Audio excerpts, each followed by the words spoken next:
حدیث نمبر 157۔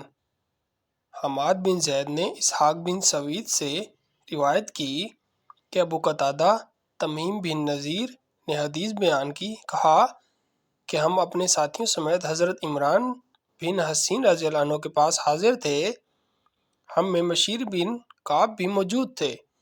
اس روز حضرت عمران رضی اللہ عنہ نے ہمیں ایک حدیث سنائی، کہا رسول اللہ صلی اللہ علیہ وسلم نے فرمایا، حیا بھلائی ہے پوری کی پوری۔ انہوں نے کہا، یہ الفاظ فرمائے، حیا پوری کی پوری بھلائی ہے، تو بشیر بن کعب نے کہا، ہمیں کتابوں یا حکمت کے مجموعوں میں یہ بات ملتی ہے کہ حیا سے اطمینان اور اللہ کے لیے وقار کا اظہار ہوتا ہے، اور اس کی ایک قسم ضعیفی کمزوری ہے۔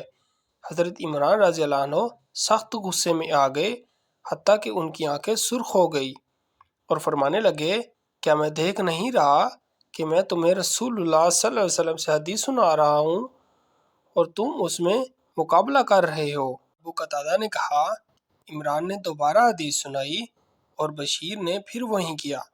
اس پر عمران سخت غصے میں آ گئے۔